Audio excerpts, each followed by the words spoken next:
There's a specific maddening subgenre of modern cinema that I like to call the NPR Scream. It's quiet, it's polite, it features immaculate set design and beautiful knitwear, and it is utterly terrified of actually being a horror movie.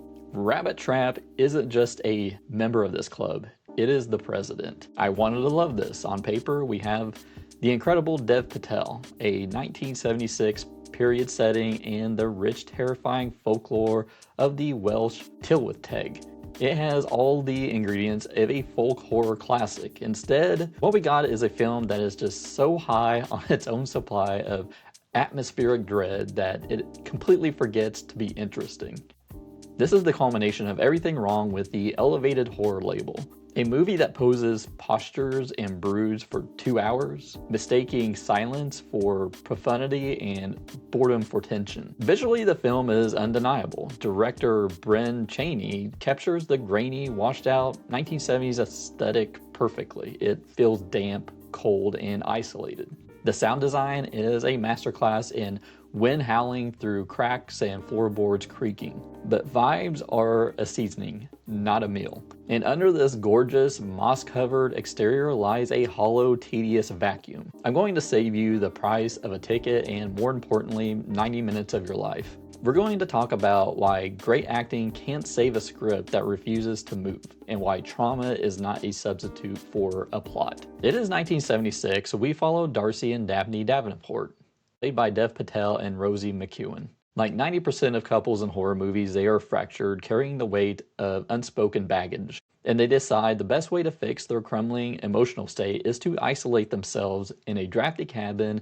in the middle of nowhere, specifically the wilds of Wales. They represent a collision of the modern and the ancient. They bring their records, their technology, their rational minds into a landscape that runs on older, darker rules. The catalyst is simple. They accidentally disturb a fairy ring.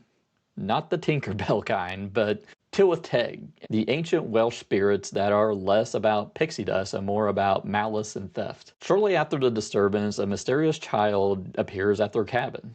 She is strange, nearly silent, and clearly not just a lost little girl. This sets the stage for a classic changeling dynamic. The stakes should be high: the safety of their souls, the sanity of their marriage, and the threat of an ancient entity invading their home. But as Darcy and Daphne try to navigate the presence of this child, the film settles into a rhythm of staring contest and pregnant pauses rather than escalating the threat. Let's get to the meat of this, and honestly, finding the meat on this bone is difficult because Rabbit Trap is mostly gristle and broth. I want to start with the positives because they are what make this experience so frustrating. Visually, this film is stunning. Bryn Chaney clearly knows how to compose a shot. The cinematography is drenched in that specific earthy 1970s dampness that makes you want to put a sweater on just watching it. The color palette is all muted greens, bruised purples, and slate grays, and it captures the isolation of the Welsh wilderness perfectly. If you're a fan of texture, of peeling wallpaper, moss on stone, and the sound of rain hitting the tin roof, you will find things to admire here. The sound design is immersive. It does that heavy lifting that great horror requires,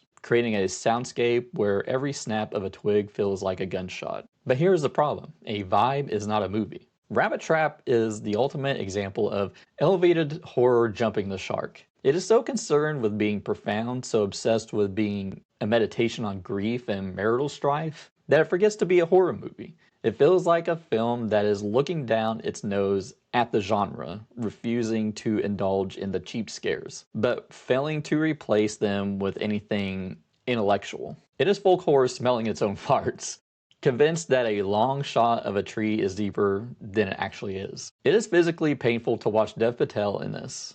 We know he is a powerhouse. We know he can do intensity. Here he is giving 1 or 10% to a script that is giving him nothing back. He plays Darcy with this coiled, nervous energy that suggests a man on the brink, and it's a tragic waste of talent, in my opinion. Rosy McEwen, similarly, is doing excellent work as Daphne. She carries the emotional weight of the film, conveying a sense of dread with just her eyes. The chemistry is there, the talent is there, but they are directed to act around the plot rather than in it. There are so many scenes, endless scenes of the two of them just sitting in this cabin, staring past each other, soaking in the trauma. It feels less like character development and more like the director was afraid to cut the camera. This brings me to the fatal flaw, the pacing. I hate using the word boring as a criticism. It feels lazy. Slow burns are my bread and butter. I love The Witch. I love Hereditary. Those movies burn slow and the fire is consuming the oxygen in the room.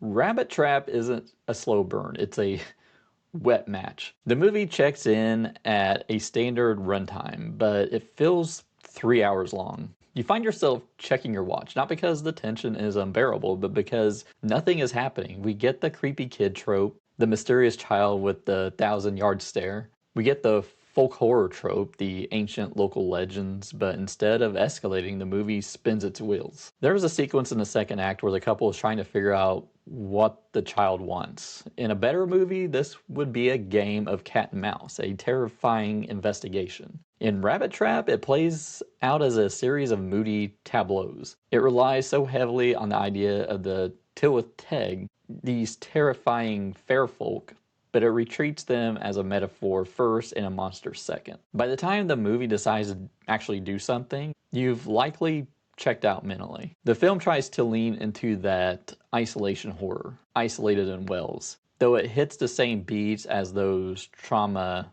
films we've seen a dozen times lately. It wants to be about the ancient land rejecting the modern interlopers. But because the script is so thin, the setting just becomes background noise. It's a creepy kid movie wearing an A24 costume, trying to trick you into thinking it's high art. Now I have to tread carefully because we're approaching the third act, and despite my boredom, I respect the no spoilers rule. The way the movie wraps up, it creates a reaction, but maybe not the one the filmmakers intended. The film attempts to pay off all this slow brooding setup with a shift in reality that is supposed to leave you questioning everything. Personally, I sat there thinking, that's it? Okay. However, the ending is dense with symbolism and does require some unpacking if you want to understand exactly what the director was trying to say about the nature of the Tylwyth Teg. And if you want that, check out my ending explained. So is Rabbit Trap worth your time? If you're a Dev Patel completionist, you might get something out of watching him try to elevate this material. If you are strictly looking for cinematography reference material and plan to watch this on mute while some lo-fi beats playing in the background, it's a visual treat, I suppose. As a horror movie, as a narrative experience, I cannot recommend this at all. I would go so far as to say actively stay away unless you have a high tolerance for boredom. It is completely dull, uninteresting, and lacks even the charm of a so bad it's good disaster. It is simply a hollow shell of a better movie. It promises a folk horror nightmare and delivers a nap. I'm giving Rabbit Trap 1.5 out of 5 stars. But did you see Rabbit Trap? Do you disagree with me? Let me know down in the comments below. If you enjoyed this video, hit that like button and consider subscribing. And if you want to support the channel further, I have a 99-cent YouTube membership that really helps. And check out my ending explained above, and I'll see you later.